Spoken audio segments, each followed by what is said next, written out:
Bonjour tout le monde. Alors, c'est bientôt Noël. J'ai ma petite boule de Noël. Et aujourd'hui, je vous propose non pas une recette en direct parce que ça aurait été trop long, mais je vous propose de réaliser votre dessert de Noël en vidéo. Alors, en fait, vous avez été nombreux à me demander une recette de bûche. Alors, pour tordre le cou aux idées reçues, nous n'allons pas faire une recette de bûche, mais on va faire une recette avec un décor de Noël et c'est une forêt noire revisitée. Sur le thème de Noël. Donc c'est une recette que vous trouvez sur Cookidoo qui s'appelle tout simplement Forêt Noire et que vous retrouvez ici à l'écran. Je ne sais pas si elle sera aussi jolie que celle qui est présentée, mais en tout cas, on va tout faire pour. Donc il y a de nombreuses étapes dans cette recette, notamment avec des temps d'attente. Donc c'est pour ça que j'ai choisi de la faire en vidéo et non pas en direct.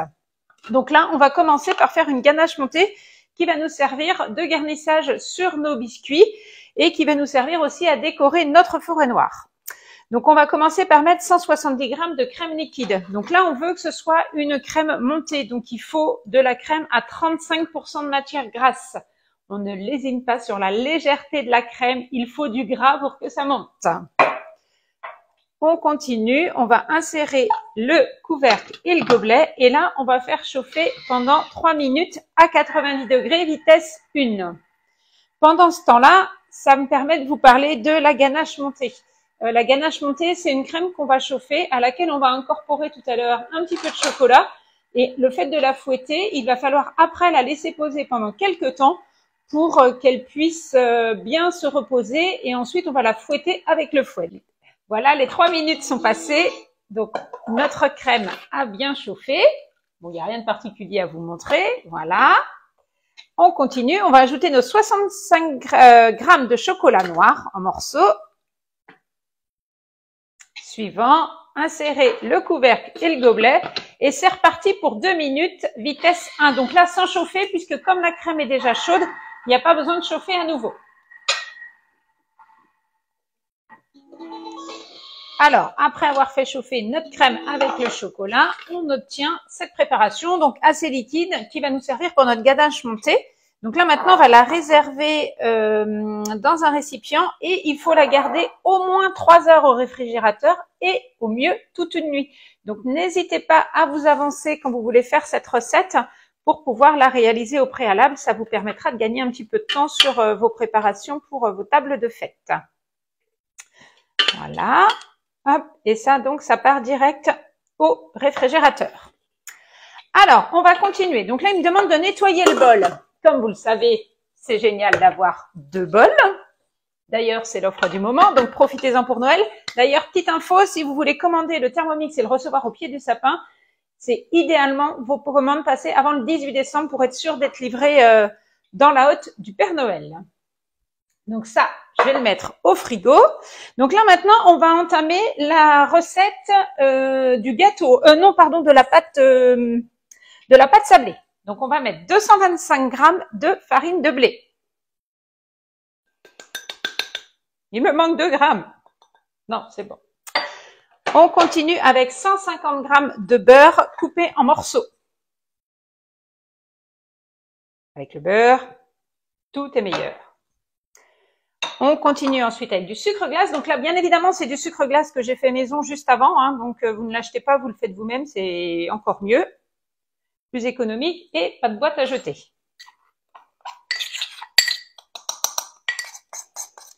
Voilà. Pareil pour votre sucre vanillé, hein, vous le faites vous-même aussi. C'est des petits rappels, mais qui sont importants pour faire des économies dans votre caddie. 30 grammes de poudre d'amande. Voilà. On continue. On va ajouter maintenant du cacao en poudre non sucrée. Voilà. On va maintenant mettre une petite pincée de fleur de sel, très important.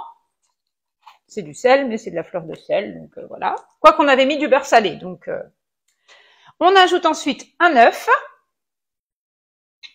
Et on va insérer notre couvercle et notre gobelet pour réaliser cette pâte brisée sucrée. Et c'est juste 20 secondes, vitesse 5. Donc ça, pour faire toutes vos pâtes au Thermomix, c'est vraiment génial. Que ce soit sucré ou salé.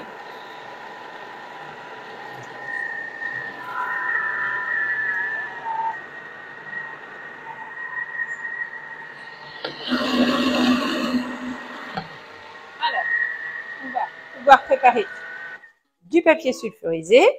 Donc là, transvaser la pâte sur une feuille de film alimentaire, l'aplatir sur une épaisseur de 2 mm, de 2 cm, pardon, et l'envelopper. Alors, je me suis trompée, c'était pas celui-là qu'il me fallait, c'était celui-là. Voilà. On va bloquer ici. Et voilà. Donc là, on a la texture de notre pâte brisée. Donc, on va la chercher dans le fond du bol, toujours dans le sens des aiguilles d'une montre, en appuyant bien dans le fond et en tournant.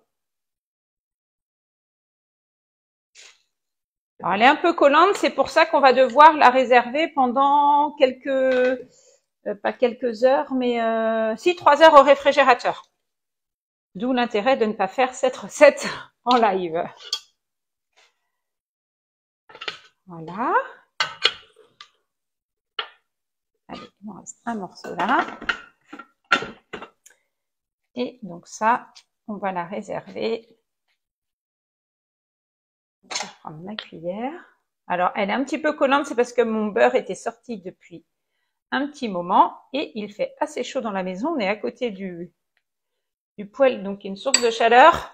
Et du coup, mon beurre a eu le temps de fondre. Donc, il aurait mieux fallu que je le laisse au frigo. Et donc là, on l'étale un petit peu. Plus vous l'étalez comme ça, moins vous aurez de mal après à l'étaler en grand pour former votre cercle de pâtisserie, en fait. Voilà, donc on peut prendre avec le rouleau si on veut un petit peu. Et ça, pareil, ça part avec notre ganache montée au réfrigérateur et on la retrouve tout à l'heure. Donc, voilà pour ça. Donc, ensuite, on nettoie à nouveau le bol. Bon, ben, on peut avoir 3 bols aussi, mais là, j'ai pas de bol, j'en ai que 2.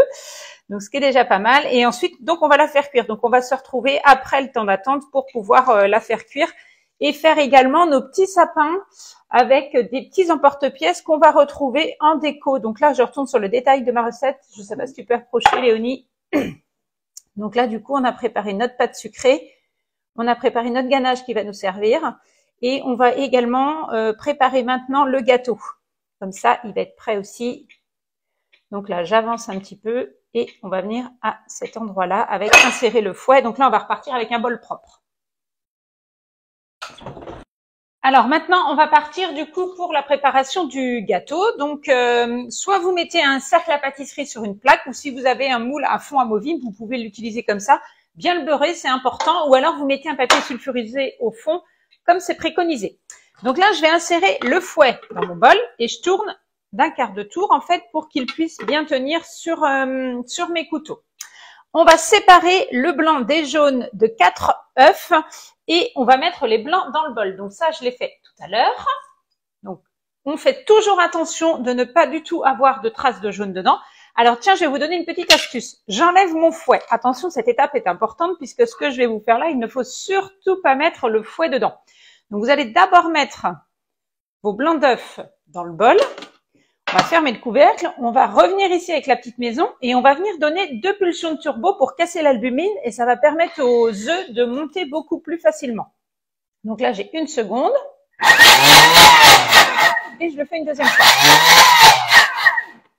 Je reprends ma recette et là, vous allez voir qu'on va avoir un mélange qui est mousseux et en général, pour ceux qui ont toujours peur que les blancs ne montent pas au Thermomix, ça aide à bien les faire monter. Voilà. Donc, c'est à cette étape-là que je rajoute mon fouet. Donc, ça, c'est parti. On va ajouter 100 g de cassonade.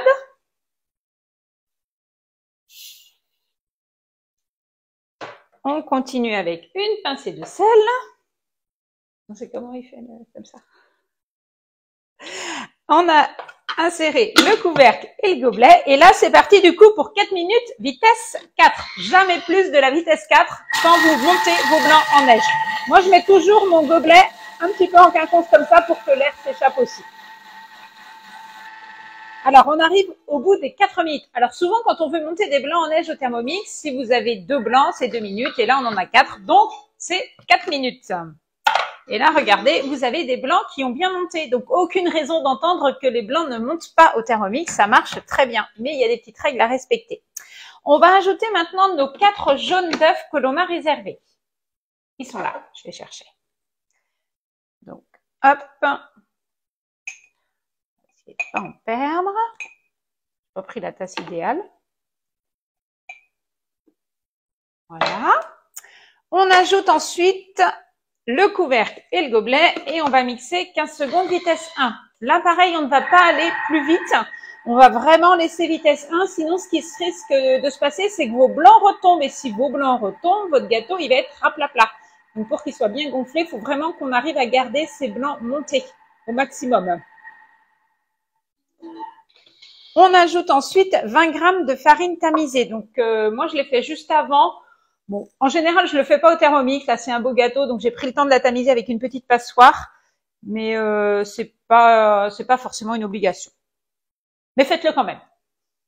Je me contredis un peu, mais l'objectif, c'est que vous puissiez réussir cette recette.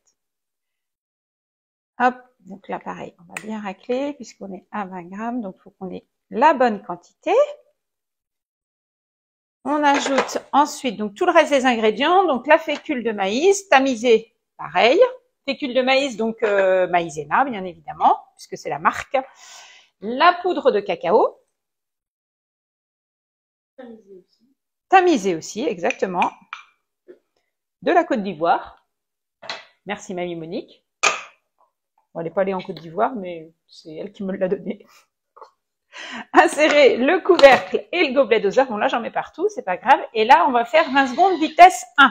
On va finir de mélanger à la spatule si on voit que c'est pas complètement tout bien mélangé, mais on va pas aller plus vite. Voilà, comme je disais, le risque après, c'est que les blancs retombent. Bon, à la rigueur, on peut essayer vitesse 1,5 pour aider à mélanger, mais c'est tout. Et vous vérifiez par le trou de couvercle.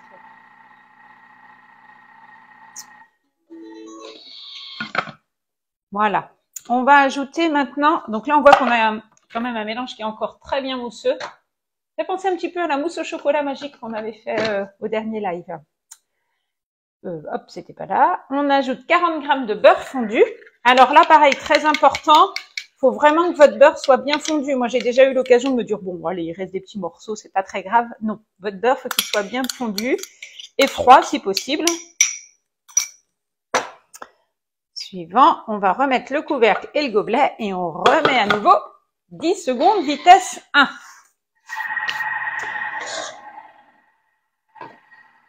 On remélange tout doucement. Donc la vitesse 1, c'est une des plus petites vitesses au Thermomix qui permet vraiment de bien mélanger toutes vos préparations, mais sans casser le fait que l'œuf soit bien monté.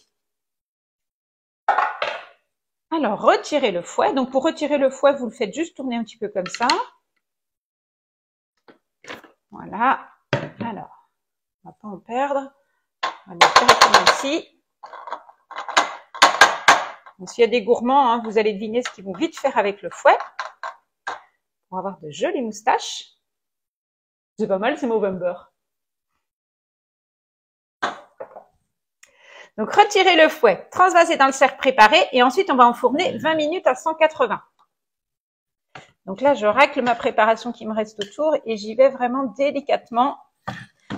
On pense à prendre son bol par en dessous, ça paraît plus facile. Et on verse, regardez-moi ça, comme c'est beau. Fabuleux. Hop, donc on racle tout, on n'en laisse pas dans le bol.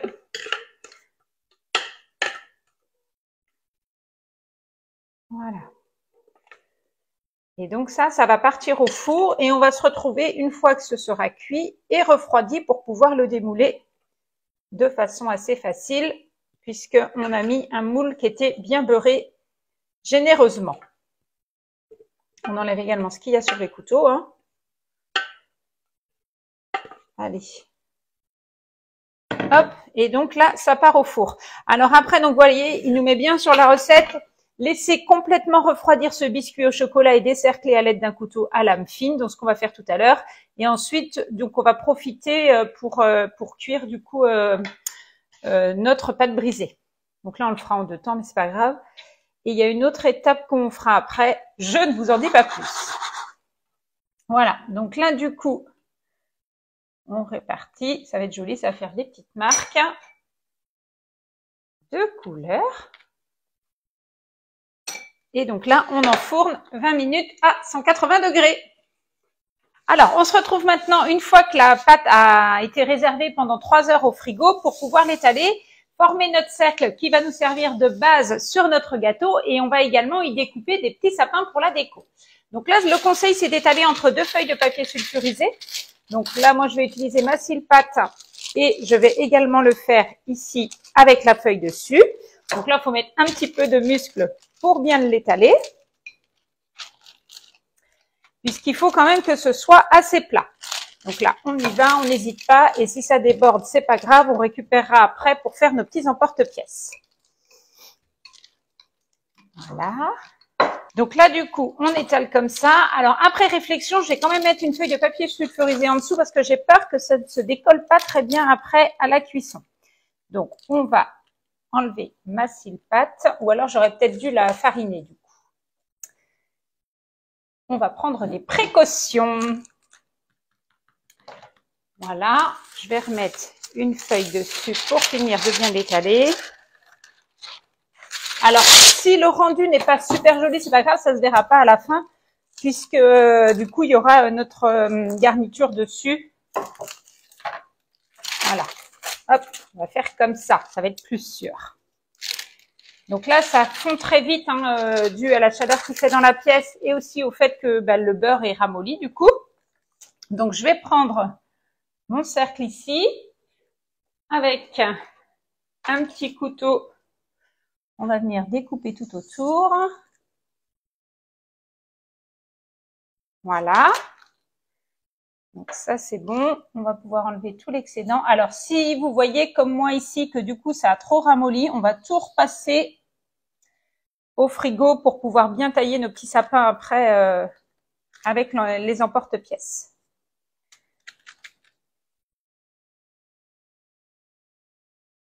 Voilà. Mais au moins, on s'assure que ça va bien se démouler. Donc là, on va la repasser un petit peu au frigo parce que ça ramollit trop en fait. Allez, c'est reparti pour un petit tour au frigo. Alors après réflexion, on a enlevé en fait tout le pourtour qu'on a repassé au frigo pour qu'il redurcisse un petit peu. Et on va former nos petits sapins qu'on va mettre à cuire tout autour. Ça va être mieux parce que sinon la pâte était trop molle. Donc voilà, donc ne sortez pas votre pâte trop vite avant comme j'ai pu le faire là. Et donc ça, on le repasse avant la cuisson encore 15 minutes au congélateur pour avoir un choc thermique. Alors, donc là, ça y est, on a ressorti notre reste de pâton pour faire nos petits sapins donc, du frigo. Comme ça, il a redurci un petit peu. On va l'étaler, mais pas trop finement non plus, pour qu'il puisse avoir une belle forme. Et là, on va pouvoir former nos petits sapins,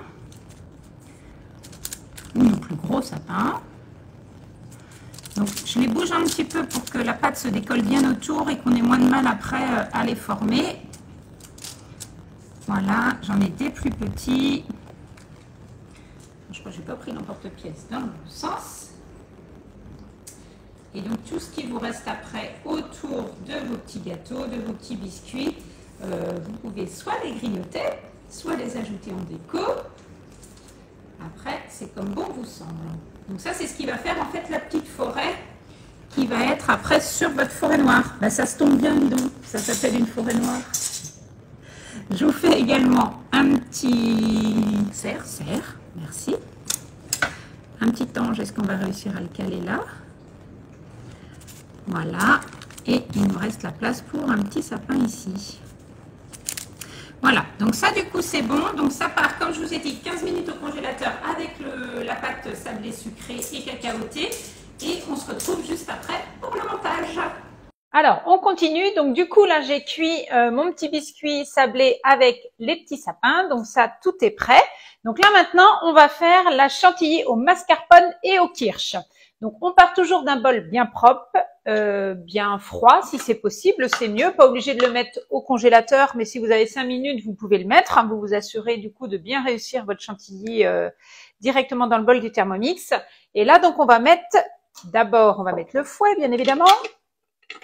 Notre fameux fouet, on refait bien la tare et donc on va mettre nos 300 grammes de crème liquide. Donc de la crème avec 35% de matière grasse, comme pour tout à l'heure. On n'a pas peur du gras.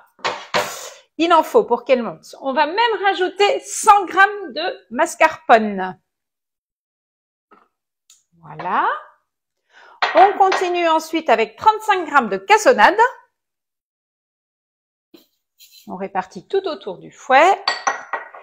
Et ensuite, on ajoute 20 g de kirsch. Non, oui, si, ça sent bon quand même. Donc là, j'ai pas mesuré avant. Voilà. Bon, moi, je vais mettre un petit peu moins parce qu'il y a des enfants quand même. Donc, voilà. Et du coup, j'avais décidé de mettre un petit peu de vanille aussi. Donc ça, c'est un petit sirop de vanille que j'ai trouvé dans la petite boutique où je vais quelquefois en présentation à Fougères chez Mélanie. Si vous voulez l'adresse, vous me direz, il est très très bien. Et donc, on continue 2 minutes, vitesse 3,5. Donc là, on va monter notre chantilly.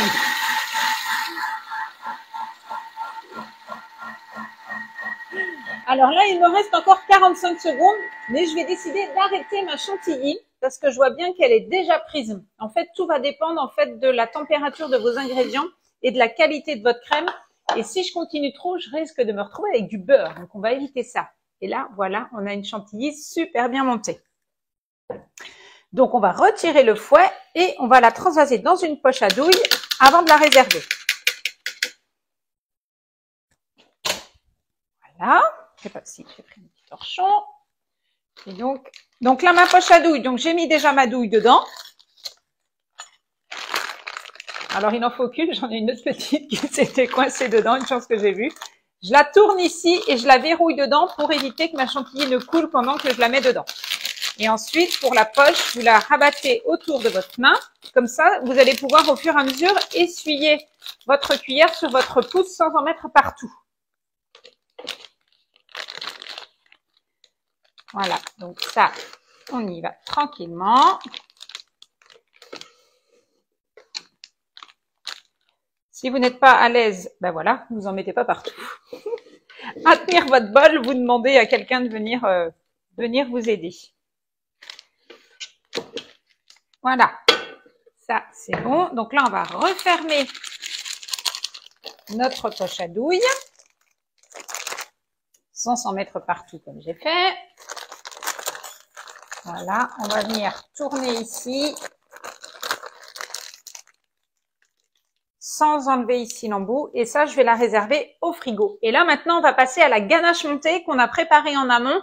Donc, la ganache montée au chocolat.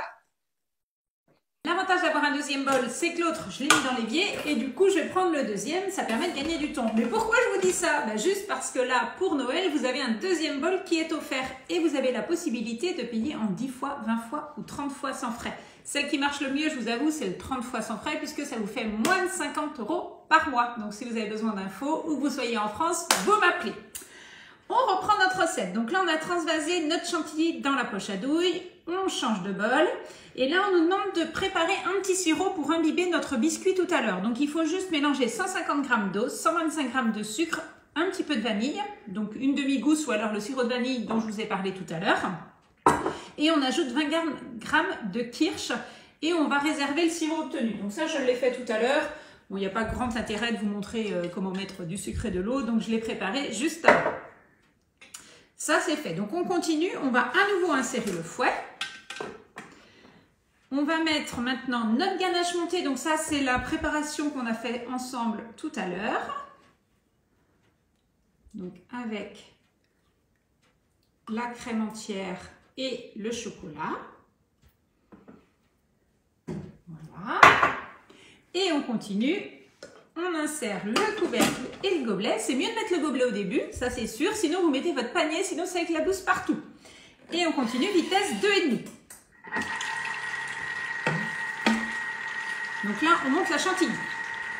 Alors, on a fini désormais avec tout ce qu'il y avait à faire au Thermomix. Je n'ai pas ma spatule, c'est pas grave, je vais prendre la petite. Donc là, c'est notre ganache montée au chocolat. On va réserver également en poche à douille.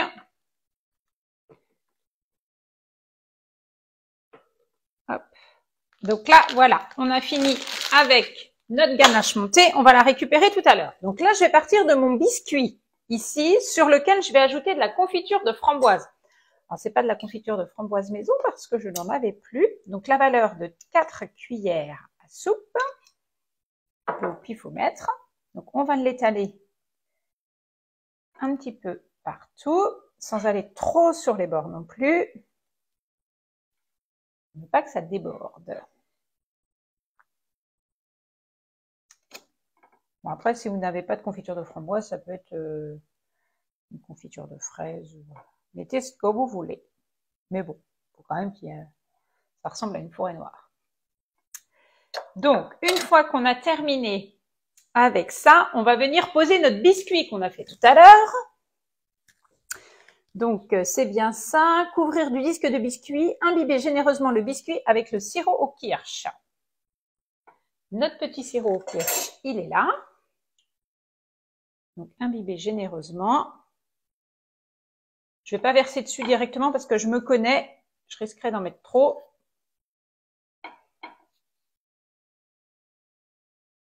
Voilà. Hop. Ça sent bon en tout cas. On va en mettre un petit peu sur les bords pour qu'il ne dessèche pas trop. Et après, on va finaliser le montage.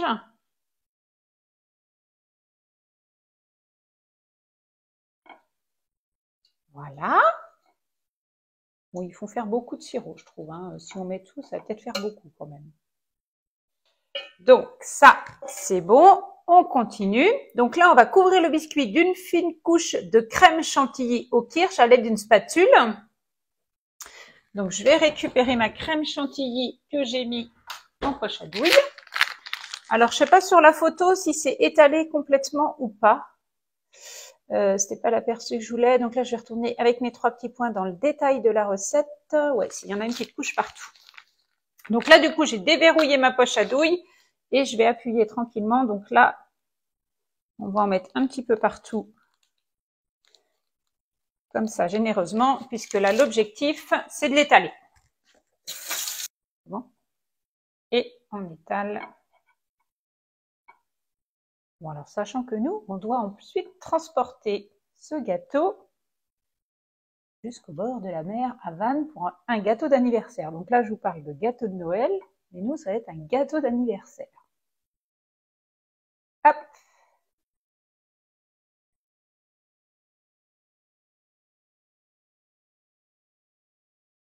Toujours avec des mains propres, bien évidemment. Hein. C'est quand même mieux. Voilà. Donc ça, c'est bon. Alors là, je fais continuer. Et donc là, on va déposer les petites cerises. Donc, je vais les égoutter tranquillement. Alors, donc ça, c'est bon. Donc, les petites cerises, je les ai égouttées. Je les ai un petit peu absorbées avec du papier absorbant. Donc là, on va mettre, donc c'est mis 8, mais on va en mettre 8. 4, 5, 6, 7, 8. Il y en aura 9. Et on les couvre en fait avec un petit peu de chantilly.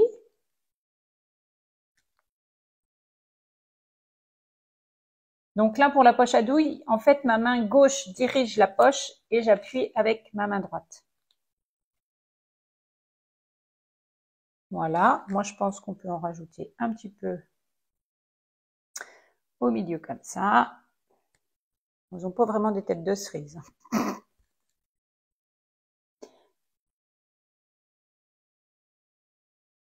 Voilà. Donc ça, c'est bien. Et donc après, donc déposer la main 1 cm du bord, couvrir de chantilly, ajouter les cerises. Et on peut ajouter les cerises aussi un petit peu partout, sans forcément recouvrir. Et ensuite, on va partir avec notre ganache montée au chocolat, de chantilly au kirsch. Voilà. Et ensuite, on continue avec notre ganache montée au chocolat. Oh, c'est pas mal. Le rendu, non?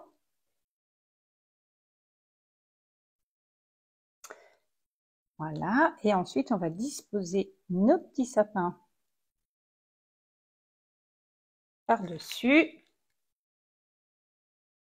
J'ai oublié un trou ici. Là.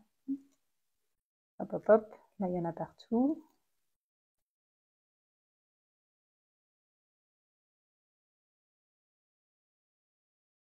C'est très bien comme ça. Et voilà. Et donc, pour la déco, donc c'est là où on va prendre nos petits sapins et on va venir les petits devant et les grands derrière, n'est-ce pas? Voilà. Et ce qu'on aurait pu faire aussi, c'était saupoudrer de sucre glace. Est-ce que le rendu est bien de là où tu es? Oui, c'est très bien. On peut mettre un petit cerf par derrière qui se promène dans la forêt. Et là, c'est bien. Et c'est tout. C'est assez. Un petit ange. Un petit ange. Et voilà. Donc ce n'est pas une bûche, mais ça change. Bon, ça prend un petit peu de temps à faire, mais il y a pas mal de préparation, comme vous avez vu, que vous pouvez préparer en amont. Et puis, ben, ça fait un dessert un petit peu original aussi, et sûrement très très bon. Donc voilà, j'espère que cette petite idée de recette pour les fêtes vous a plu. En tout cas, moi, je me suis bien amusée à la faire. Je remercie Léonie qui a fait toutes les vidéos et qui va maintenant vous faire le montage pour que ce soit dispo sur les réseaux sociaux. Eh bien, écoutez, s'il y a quelques questions que ce soit, n'hésitez pas à m'appeler. Je suis disponible. Je vous souhaite à tous un très très bon week-end et je vous dis à bientôt. Bye bye tout le monde.